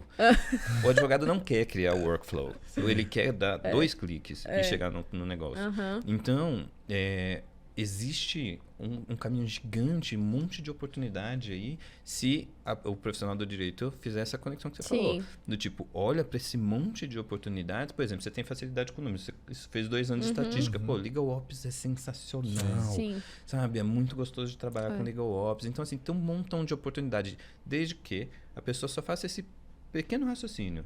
Fui treinado dentro de uma caixinha, preciso expandir. Escolhe uma área, tem um monte, né? E é uma coisa necessária, não é do tipo, vai ser legal mudar, não, vou escolher um. Não, é questão de necessidade. Se não escolher, se o teu conhecimento for só, eu conheço o Código de Defesa, vamos bater no pessoal do consumidor agora. Conheço o Código de Defesa do Consumidor de trás pra frente. Traduzir, inclusive, ele pro inglês. Grande coisa. Sabe? Do tipo, isso aí todo mundo sabe. Qualquer um, até o próprio cliente consegue ir no Google e ler o Código de Defesa do Consumidor. Então, assim, esse conhecimento... Eu tenho um livro muito legal que eu recomendo o pessoal ler, que é da Michele Di Stefano. É o Legal Upheaval. Porque o que ela fez? Ela entrevistou, sei lá, nem lembro o número, mas muitos clientes de serviços jurídicos para tentar entender quais são as habilidades que eles entendem que são habilidades necessárias no profissional do direito hoje. Legal. E ela criou uma pirâmide onde que ela coloca necessidades básicas, né, pro profissional do direito, essenciais e as top. Ela até brinca no livro, ela fala, conhecimento jurídico e saber aplicar a lei nem entra na pirâmide. Não, porque ela fala que isso é o mínimo. Sim. É o básico. E ela coloca, o resultado é cliente insatisfeito. Aí depois, em necessidades essenciais, ela traz hard skills. Então, alguns conhecimentos técnicos que hoje a gente não pode não ter mais. Sim. Então, por exemplo, você não entender de comunicação, você não entender de liderança, você não entender de gestão de projetos. Tem que entender, o trabalho do advogado é um projeto, você tem que saber tocar. Então, são habilidades mínimas. Aí depois ela traz a segunda leva de habilidades, aí das desejadas, são mais soft skills. Então, empatia, interdisciplinariedade, que é super legal também. Flexibilidade. Aí depois tem as habilidades top, que é a inovação, centro no cliente, né, e centro no serviço. Mas é bem isso, né? Então, assim, o que ela traz no livro é a visão ampla do que a gente está falando aqui. Sim. Que conhecimento jurídico somente não é mais suficiente. Não é mais. Eu perdi a conta de quantos amigos advogados ou amigas advogadas que eram muito bons tecnicamente, mas que, cara, estão ali estagnados, trabalham no escritório há muito tempo e não conseguem sair daquele lugar, sabe? E a tristeza, né, gente? Porque hoje já passou, a gente gravou alguns episódios e a galerada, assim, 25, 24, 23, 28, a galera sênior. Sim. Eu acho isso muito incrível. Sim. Primeiro, mostra o quanto o mercado não tem profissionais. Não é que eu tô falando que esses profissionais não poderiam ser sêniors, muito pelo contrário. Mas, assim, a gente mostra que hoje são poucos os profissionais que estão enxergando essas oportunidades e é um crescimento muito rápido. Porque enquanto uma advocacia tradicional, você tinha que passar lá nível 1, júnior 1, 2, 3, pleno 1, 2, 3, sênior 1 e fazendo as mesmas coisas. Hoje você consegue dar um salto muito grande profissionalmente, ter uma liderança muito rápida e conquistar lugares que às vezes o tradicional demoraria anos para te trazer, né? Agora eu queria conversar um pouco com vocês mais voltado assim para tendência e capacitação da área de cada um, porque talvez alguém fale assim, cara, eu quero pesquisar mais sobre legal design, quero entender mais sobre a rotina ali de um PM. O que você fez na sua jornada que você acredita que uma pessoa que se interesse poderia começar a buscar, né, para se capacitar, para conhecer mais? E além disso, como que você percebe o mercado jurídico em relação à tendência? Se vai ter mais vagas, se você acha que é modinha? Porque a gente tem que trazer, né? Porque a galera acha, isso aí é modinha, não vai ficar. Qual que é a sua percepção? Assim, eu olho por essa questão por 2 viés, né? De um lado, eu acho que as Legal Techs estão só começando. Eu acompanhei esse movimento lá de 2014, 2015. Cara, passaram só 7 anos. A gente ainda tem pouquíssimas Legal Techs. Tem muitos problemas ainda para serem resolvidos. Sim. E, paralelo a isso, vão ser necessários muitos profissionais de produto ou de áreas relacionadas para ajudar na construção desses produtos. É o que o Mauro estava falando, né? Meio que se tornou consenso no mundo jurídico você ter uma experiência ruim com software. Mas você escolher aquele ali porque, cara, já está funcionando, é o que tem e ninguém mais desenvolveu esse problema, né? Então, quando eu olho para essa questão em específico, eu acho que a gente, assim, tá só começando essa brincadeira, sabe? E para esse profissional, ele se posicionar como um profissional de produto ou com essas habilidades parecidas com um profissional de um produto dentro da área jurídica, eu acho que tem um caminho muito claro, que é o primeiro, é de se capacitar, né? Sim. De você conhecer pessoas que já fazem parte dessa área, que desenvolveram um produto, que trabalharam numa Legal Tech e que tiveram essa experiência. Acho que mais do que qualquer teoria, qualquer livro de produto especificamente, é conversar com alguém, tá olho no olho, falar, olha, como é que foi a sua experiência? Como é que você chegou até lá, sabe? De você compartilhar essa jornada junto com essa pessoa, porque não é um caminho que tem um guidebook muito claro. Existem algumas ferramentas, mas, cara, você vai construir a sua jornada. É muito nesse sentido. E principalmente na empresa que você buscar uma oportunidade, né? Exato. Porque o produto de uma empresa não é o mesmo da outra, então a gente não tem. Porque às vezes a gente sente muito essa necessidade. Priscila, me fala tudo sobre, sei lá, engenharia jurídica. Eu falo, cara, tá, eu posso te dar ali um meio termo, em tese, o que faz, mas engenharia jurídica vai ser uma para uma empresa, outra para outra, Exatamente. porque o modelo de negócio para cada uma vai ser específico. Sim. Então não tem como hoje, antigamente você falava, o que um médico, sei lá, o advogado faz? O advogado vai, senta, vai olhar os prazos, vai ajuizar ações. Beleza, essa é uma rotina fechada. Agora, para essas novas carreiras, principalmente para quem não gosta de sair da zona de conforto, que não... É desafiador justamente porque você vai mudar de empresa para empresa, você vai mudar de projeto para projeto. Então, acho que o mais importante, quanto mais você se conectar, essa é a dica, né? Sim. Você poder se conectar com pessoas que tenham trilhado aquela jornada, acho que você vai conseguir entender se essa é o seu caminho ou não. Exatamente.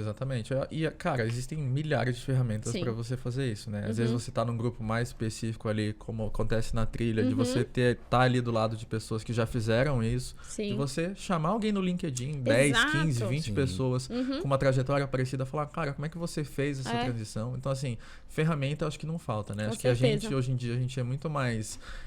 beneficiado nesse sentido do que 10 anos atrás, né? Como é que a gente faria essa transição Com 10 anos? certeza. Pega o telefone e liga pra alguém, sabe? Exato. Então, é um outro contexto, E né? contar com uma pessoa mais colaborativa também. Sim, exatamente. Porque eu vejo o Leão sempre muito engajado lá no LinkedIn. Ele mesmo falou, gente, vem, eu ajudo e tal, eu Sim, compartilho. Nós todos aqui somos muito abertos nas redes sociais. E eu acho que essa é a diferença também do mundo tradicional, que era, não converso com você, essa é a minha estratégia de carreira. Né? Eu ajudar Eu alguém. tenho ajudar alguém. Eu tenho uma informação que ninguém tem, nem o Google. E não, eu acho que a gente tá num mundo agora muito mais... Não, vamos sentar, cara, vamos marcar um café virtual, eu te ajudo. Então, não tenham medo. A dica que fica aqui também é, não tenham medo de se aproximar dessas pessoas e pedir para que elas compartilhem ali um pouco, porque é tudo novo. Exato. Se a gente falar, tem quanto tempo que você tá como PM, assim? PM, efetivamente, 1 ano, 2 anos no máximo. Pois é super recente. Exato. Mas eu tenho certeza que 1 ano e pouco é muito...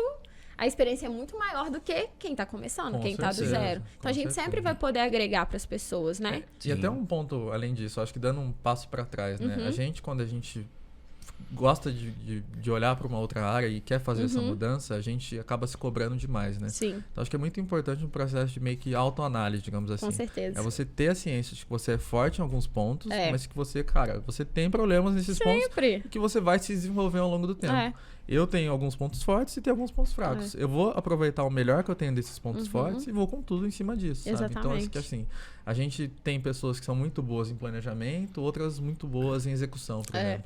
Então, assim, acho que a gente tem que, quando a gente vai fazer uma mudança, a gente tá ciente do que a gente pode fazer dentro desse contexto e dar o nosso melhor. E conseguir vender esse peixe, né? Exatamente. Largar e tipo, cara, isso aqui não é minha potencialidade, mas peraí, o que eu sou bom de verdade é esse peixe aí que eu vou vender. Porque quando a gente olha quando eu faço uma entrevista, por exemplo, com alguém, para contratar alguém, etc., se eu chego e ouço, olha, qual que é o seu defeito? Eu sou perfeccionista. Não, peraí, sabe? Então, acho que assim... muda. A gente tem que estar muito...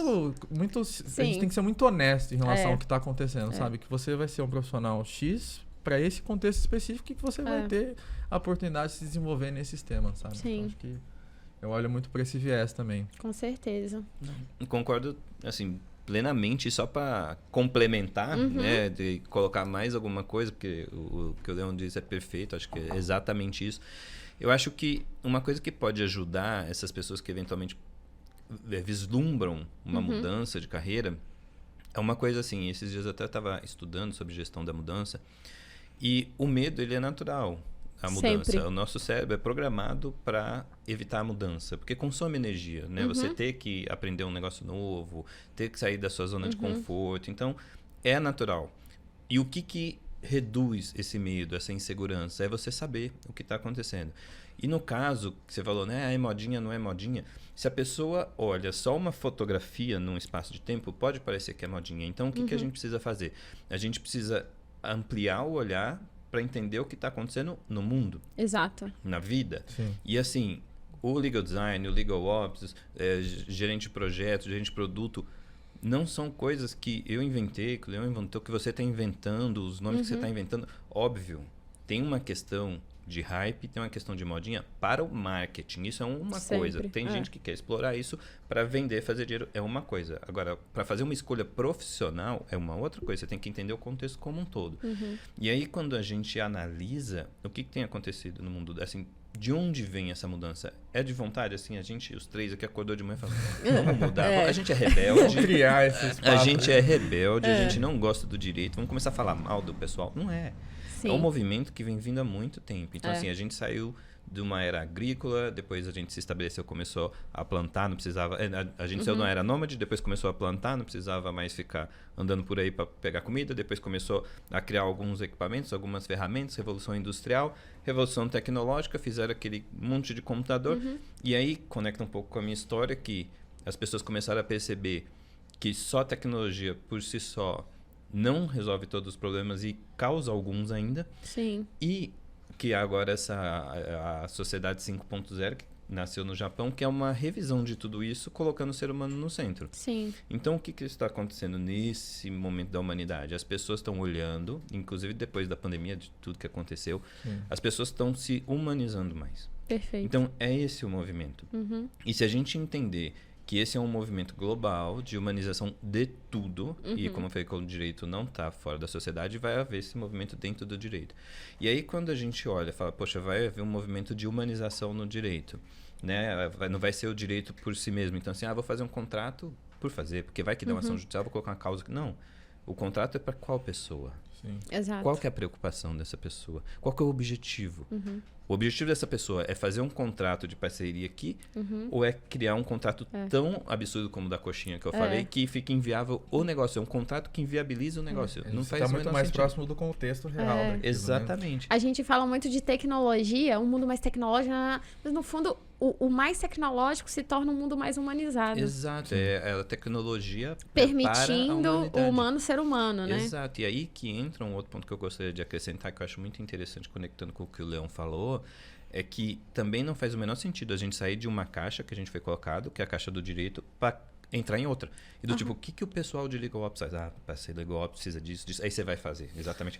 Gente, o que a gente precisa nesse novo contexto é exatamente da individualidade de cada um. Perfeito. Então, por exemplo, qual que é a nossa riqueza? É exatamente o fato da gente ter várias experiências. Então, quando a gente começa a falar aqui... por que a gente está aqui nesse podcast hoje? Porque a gente tem história para contar. Se a gente tivesse trabalhado a vida inteira numa empresa, no mesmo cargo, fazendo a mesma coisa, a gente não ia ser convidado para um podcast. Provavelmente nem existiria. Você não tem história para falar. Então, o que a gente quer é exatamente a individualidade. Então, por exemplo, se você não é tão bom de, sei lá, pesquisa com o usuário, mas pesquisa com o usuário é algo importante no design, não tem problema. Você é bom em empatia, então você vai fazer essa parte. Tem um outro colega que vai fazer a pesquisa. Entendeu? A gente não precisa sair de uma caixa e se colocar em outra, querer aprender tudo daquela nova caixa para estar encaixotado de novo.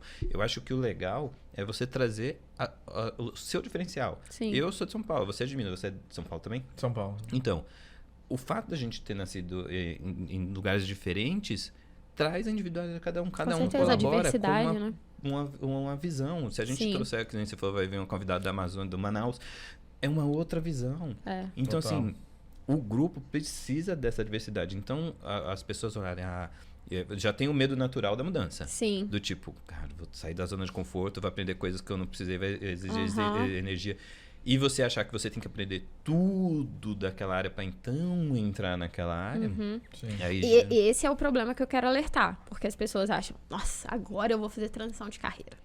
Agora eu vou fazer vou fazer pós, vou fazer MBA, vou fazer isso, vou fazer aquilo, aí depois eu vou começar a aplicar para as vagas. Não dá nem tempo. Quando ela terminar essa pós, já nem a área nem existe já mais, acabou. já é outra coisa. E eu acho que eu tava conversando até com o Gui hoje, que a gente tem hoje um contexto de estudantes profissionais.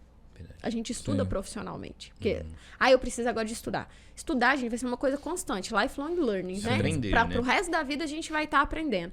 Só que a gente não pode pautar os nossos avanços, o nosso hands-on ali, a mão na massa, buscando um hiperconhecimento, porque você nunca vai estar pronto. Jamais. Nunca. Então, se você vai... porque agora eu quero uma coisa inovadora, eu vou fazer uma outra faculdade. Não, cara, dá um freio aí, pesquisa se essa é a melhor estratégia para você. Claro, você quer mudar completamente, talvez, de área. Pode ser que seja. Exato. Né? Não tem como ser médico sem fazer medicina. Mas não busque um hiperconhecimento para você começar. Sim. Né? Eu acho que e isso às vezes é importante. você vai adquirir mais conhecimento no dia a dia, sempre estando, sei lá, 70% sempre pronto, ao invés de estar pronto na teoria, mas na prática. Eu gosto daquela analogia. Você nunca aprende a nadar lendo um livro de natação. Exatamente. Nunca. Exatamente. Ou você se joga na água, vai dar uma vai. afogada ali no início, mas depois você começa a entender que você tem que bater o braço, a perna, e as coisas vão se ajeitando. Exatamente. Mas é na prática. E o medo, acho que a gente tá falando muito de medo aqui no podcast, não é uma coisa ruim na sua totalidade, né? Acho que o medo faz a gente respeitar aquele momento, né? Se a gente não tem medo, a gente vai acelerando e a gente pode bater o carro, né? O medo faz a gente acelerar e frear, e frear, sabe? Que eu acho que é o que todo mundo acaba fazendo quando vai fazer uma transição. Então faz parte ter medo, né? Sim, não. Mas o medo, você só não pode ser paralisado pelo medo. Exatamente. Né? Que é o problema. Você, assim, pra lidar com o medo, igual eu tava conversando com uns amigos ontem, e eu tava falando que eu tinha muito medo de avião.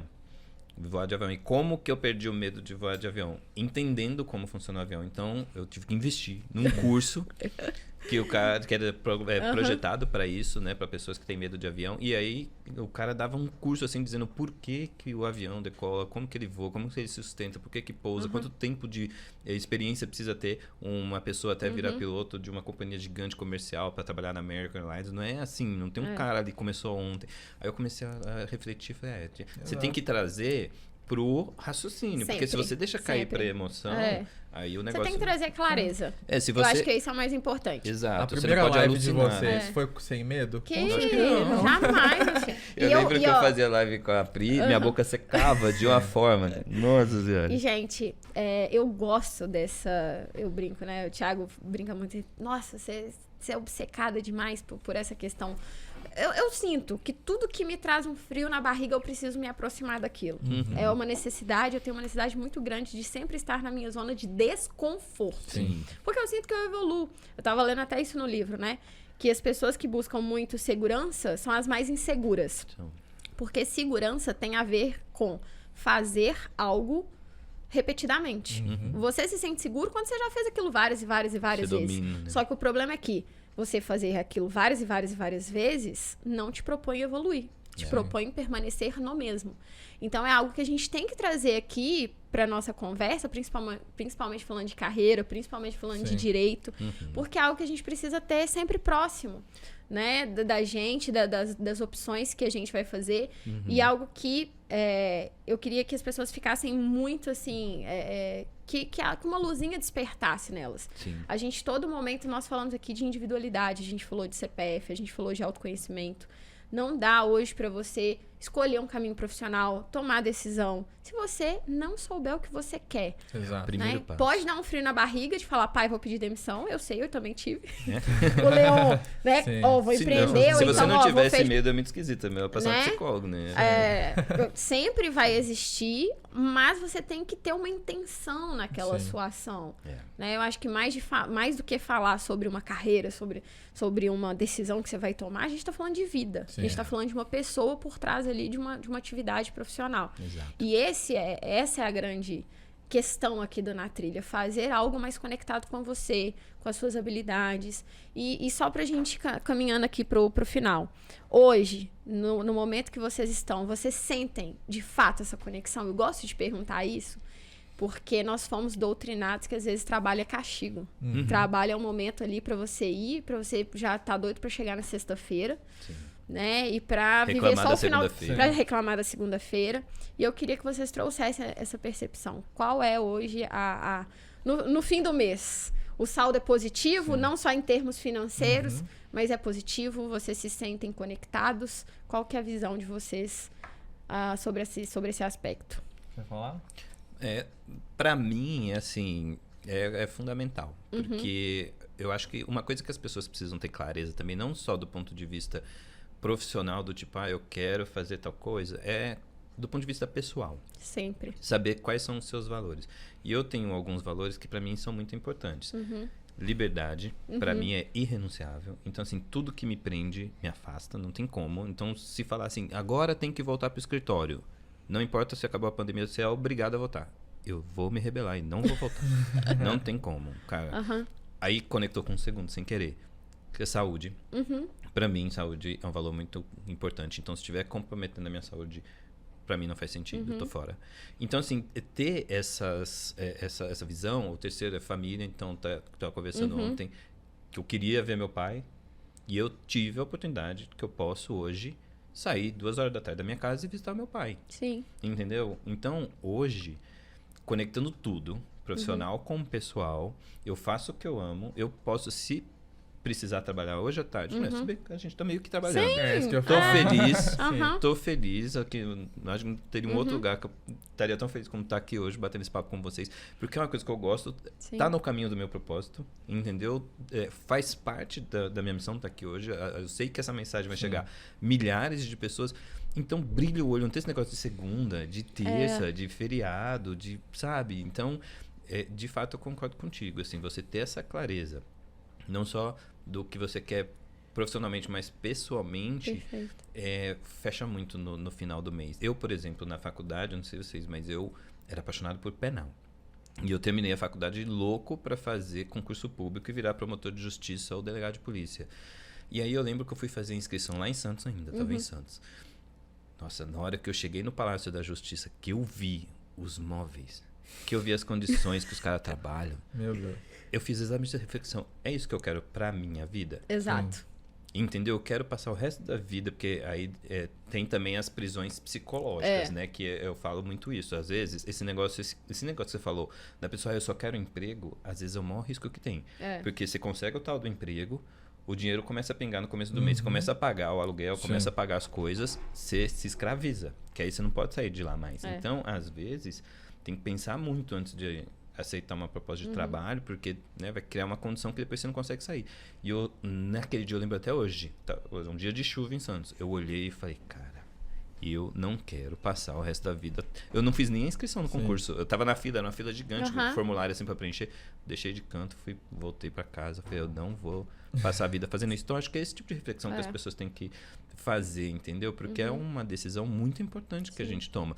Muito embora a gente possa mudar ao longo do caminho e tal, mas você tem que saber, né, um pouco, avaliar, ter essa clareza. É um mix de equilíbrio com inquietude, né? Quando eu olho pro lado do equilíbrio, eu quero ver minha filha crescendo, sabe? Eu quero estar ali. Dá o bichinho da segurança, fica de vez em quando, né? Sim, mas assim, da gente estar o tempo inteiro olhando para essas duas coisas, sabe? De um lado, equilíbrio, da gente também, a gente sabe que a gente vai trabalhar bastante, que a gente vai ter que se desenvolver e se jogar nas coisas que a gente faz, mas não se matar ao ponto da gente não ver a nossa filha crescer, não estar com a família e tudo mais. Então, quando eu olho pra mim hoje, eu sei que ao longo dessa jornada eu tive que fazer alguns sacrifícios. Sim. Ainda faço, pô, chega de noite, minha filha dorme, é hora de estudar, é hora de trabalhar, sim. é hora de fazer algumas coisas ali que se eu não quisesse chegar em algum lugar, eu não estaria fazendo, né? Sim. Então acho que é um mix dessas duas coisas, né? Exato. E eu acho que tem uma coisa que é interessante também. Esses dias eu falei com um mentorado que é comum, meu e da Pri, com o Lucas, a gente tava conversando, ele falou, Mauro, eu tô com uma dúvida X, eu nem lembro qual que era a dúvida dele, eu só lembro que a frase que me marcou foi a seguinte, ele falou, eu estou com medo de escolher porque eu quero ter segurança. Aí a resposta que eu dei pra ele foi, segurança não existe. E ele ficou... explodiu a mente dele. Eu lembro que ele falava, mas como assim? Aí eu lembro que eu fui procurar, talvez, da onde que eu tinha tirado essa frase, que na verdade nem era segurança, mas era estabilidade. Não existe. A Flávia Augusto fala muito isso. Então, aí achei, mandei pra ele e falei, daqui que eu tirei isso e eu concordo plenamente. Porque assim, você pode fazer todos os planos da sua vida. Sempre. Amanhã você pode acordar com uma dor de cabeça esquisita. Isso é um troço péssimo. Então, assim, não adianta você achar que existe estabilidade segura. Não existe. Então, como que a gente lida melhor com isso? Até costumo falar que eu gosto muito do inglês por 2 motivos. Porque o idioma inglês, as frases são mais curtas, geralmente, não para fazer post em inglês fica ótimo. O sentido ele é mais direto. Mas ele é mais direto. Então, quando eles falam make money, do tipo fazer dinheiro, é muito mais preciso do que o nosso ganhar dinheiro. É muito mais proativo, né? Porque quando a gente fica ganhar dinheiro, parece que você tá ganhando, mas você não ganha dinheiro, tu faz dinheiro. Então, quando você tem essa visão de que eu posso fazer dinheiro, ainda mais na nossa área, porque eu lembro uma vez, nessa empresa tributária, uma chefe também me deu outra visão muito legal. Foi uma frase curta, mas a gente grava as coisas que as pessoas falam, né?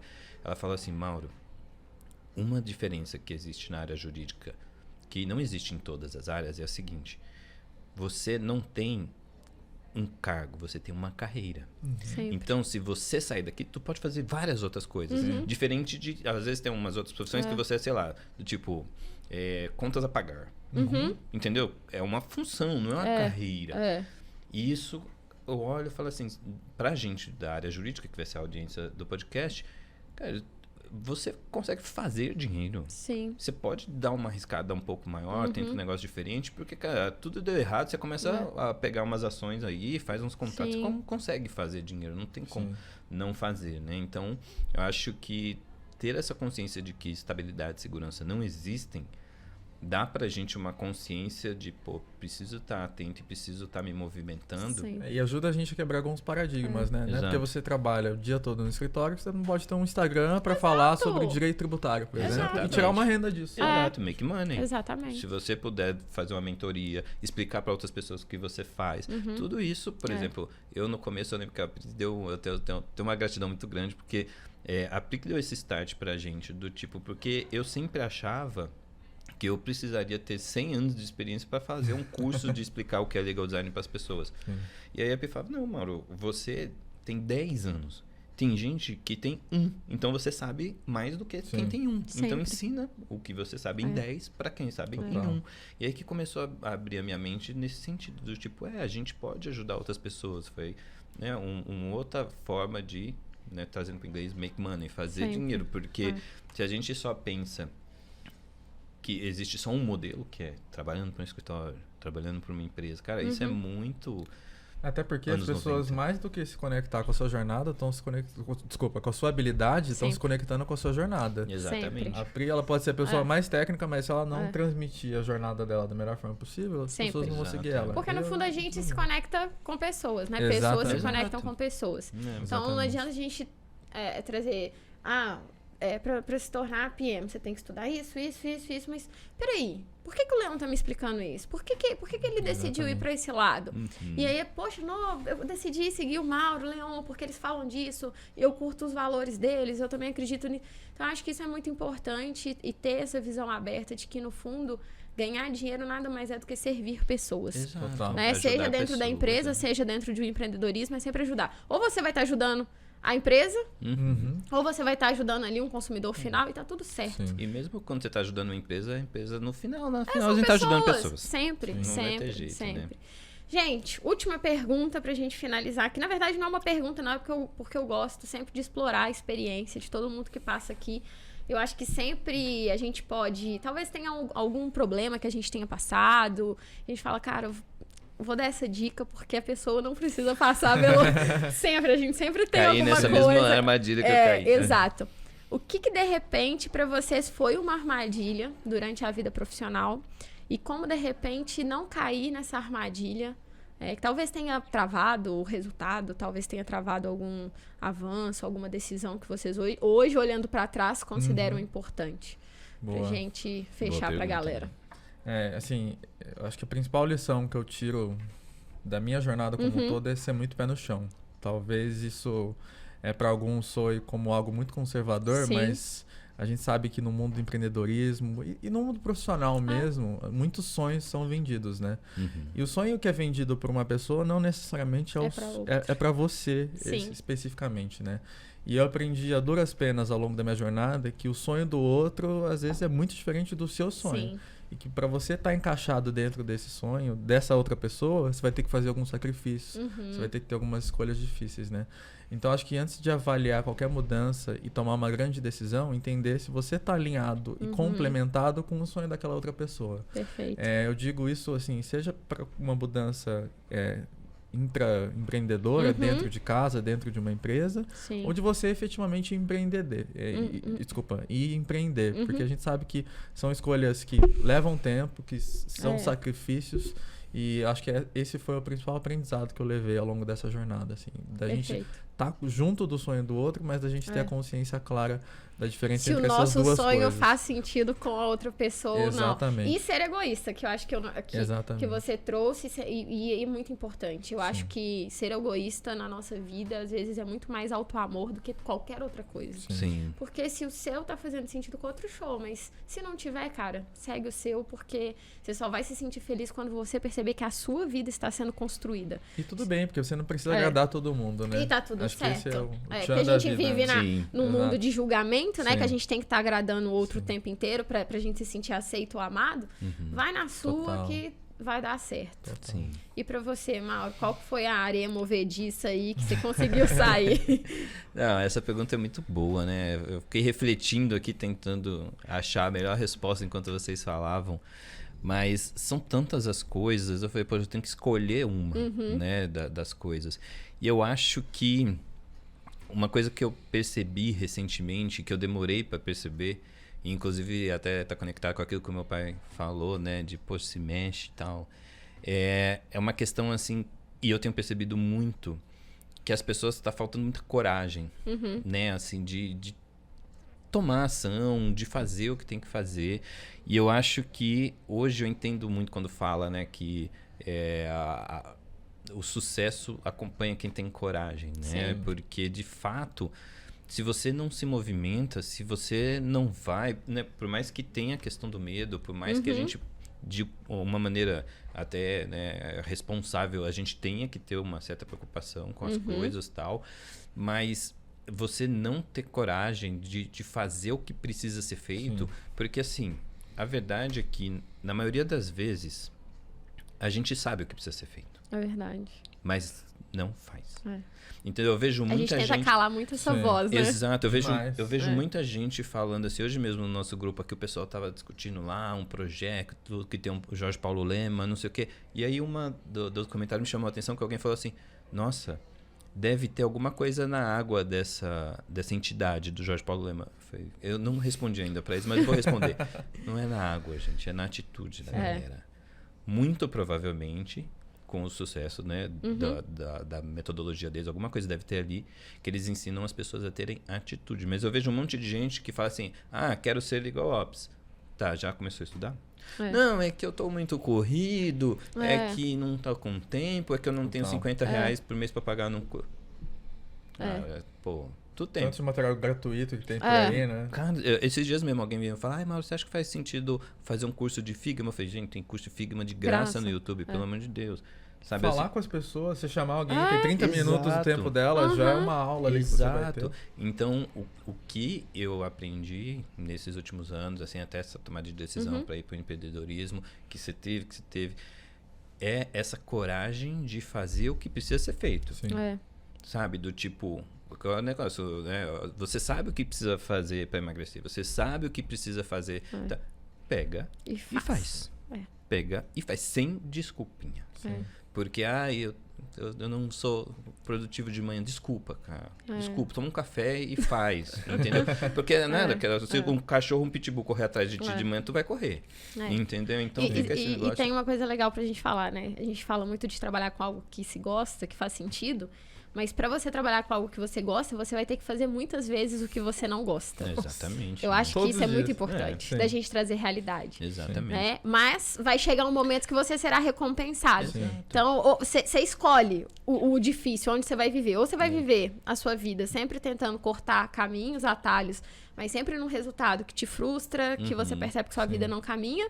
Ou você enfrenta de peito aberto a dificuldade, mas lá na frente colhe aquilo que você pretende. Exato. São as pessoas que escolheram fazer as coisas que elas não gostam, não queriam, que hoje elas chegaram e fazem o que elas gostam. E não necessariamente precisa ser um sofrimento, né? É, uma penalidade. Mas é difícil. Não, é difícil. Eu sei que não é um exercício fácil. Eu tenho a sorte de ter um irmão que trabalha nessa área, que conhece. Mas, por exemplo, ele tem um conceito, como é que é? Eu esqueci o nome técnico. Mas é meio que você olhar as questões sobre uma outra perspectiva. Sim. Né? E aí, por exemplo, a gente estava conversando nos bastidores ali com o Thiago, que, por exemplo, eu não gosto necessariamente de academia, tá? Porém, meu pai teve problema no coração, a mãe do meu pai teve problema no coração, eu sei que eu preciso fazer isso. Então, eu sei que eu preciso fazer. Daquele negócio, sabe que tem que fazer. Sei que tem que fazer. Gosta? Não é um que eu gosto. O que eu fiz? Eu reconsiderei e comecei a enxergar a atividade física como algo diferente. Não como uma tortura, uma coisa, eu tenho que fazer por causa disso, não sei o que lá. No meu caso, eu conectei com o trabalho. Sim. Eu falei assim, se eu estiver bem, se eu estiver disposto, eu trabalho melhor. Se eu trabalhar melhor, eu entrego mais, eu tenho mais resultado, eu chego mais perto do meu objetivo. Isso. Pronto, ficou legal fazer. Legal. A palavra técnica é isso, é ressignificação. Entendeu? Então, às vezes é isso, é você olhar e falar, poxa, cara, não gosto de estudar estatística, mas, sei lá, para uma coisa que eu almejo muito, é isso que importante, eu tenho que fazer. Eu vou precisar fazer. Como é que é o termo técnico? Ressignificação. Ressignifica, dá um outro contexto para isso e vai. Né? Não achar que vai ser fácil, né? Gente, eu tenho que agradecer muito vocês. Eu acho que esse bate-papo aqui, ele não é só de carreira, ele é de vida. Eu acho muito importante.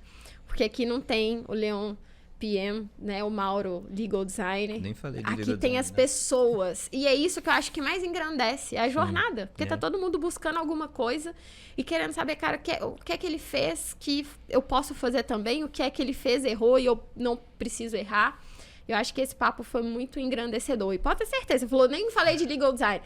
Vamos ter podcast para falar só de legal design, né? Para falar só da parte de gestão de produtos.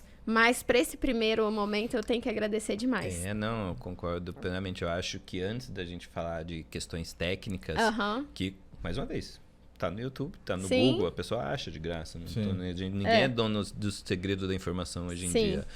Eu acho que esse conteúdo aqui é muito mais importante. Porque esse realmente, a não ser que, sei lá, a nossa história vire um livro, uma biografia, uma série Netflix, não estaria aberto no Google. Então, assim, né? Eu acho que é bem legal para ajudar as pessoas a evitarem as armadilhas que a gente caiu e tentar ter um pouco dessa visão de quem já percorreu o caminho, né? Eu não lembro quem que fala, acho que é o pessoal, eu não lembro quem que fala assim, se você quer chegar em algum determinado lugar, converse, como você falou, com quem já chegou. Então, com quem que você preferiria subir o Everest? Com alguém que já subiu e desceu 100 vezes e sabe o caminho e sabe por onde pode passar, por onde não pode passar? Ou alguém que nunca subiu, alguém que está começando. Então, as pessoas terem a oportunidade de ouvir da gente, que a gente já subiu, já desceu, já caiu, já machucou, já teve vários problemas e pode tá aí, né? E tamo aí, eu acho que eu só cheguei em produto porque eu tive 2 grandes mentores que, cara, me deram a mão e falaram, vem aqui, ó, entrevista é assim, conversa é assim, você estuda dessa forma, você fala com essa pessoa, então muito tenha louco. mentores, isso também é uma mega dica. Nossa, pra poder abrir caminho pra gente, né? Importantíssimo, é fundamental. Sem mentor, eu também não seria nada sem os mentores, inclusive. Eu até queria agradecer publicamente também, Pri, porque no começo da minha página ali no Instagram, em Momento Jabá, então. Ali, Advocacia Automatizada, a Pri, ela sempre me ajudou com as lives, compartilhando. Então, a Pri, muito mais do que essa pessoa que vocês veem aí Na Trilha, também, cara, é uma pessoa incrível que ajuda bastante gente. Imagina, estamos aqui para servir. Fala o Insta e o LinkedIn também, os dois. É adv.automatizada, e LinkedIn é Leon Rattori. Eu quero trazer o Leon aqui, eu já falei, Leon, nós vamos trabalhar só como que você ganha dinheiro fazendo automatização. Que eu falei, bora. Vamos falar sobre essa parte de... Porque é fantástico. muito engenharia jurídica, você só vê, às vezes, oportunidade no corporativo. Então tá aqui, ó, gente. Tô falando, na próxima que a gente vier em São Paulo. Combinado. E aí a gente fala de legal design. Fechado. Gente, obrigada, Fechou. viu? Obrigado, galera, deixa aqui o like, segue os meninos lá nas redes sociais e qualquer dúvida deixa aqui nos comentários que vai ser incrível saber que vocês gostaram, quais dúvidas vocês têm. Estamos aqui sempre para servir vocês. Beijo, gente. Tchau. Valeu. Valeu.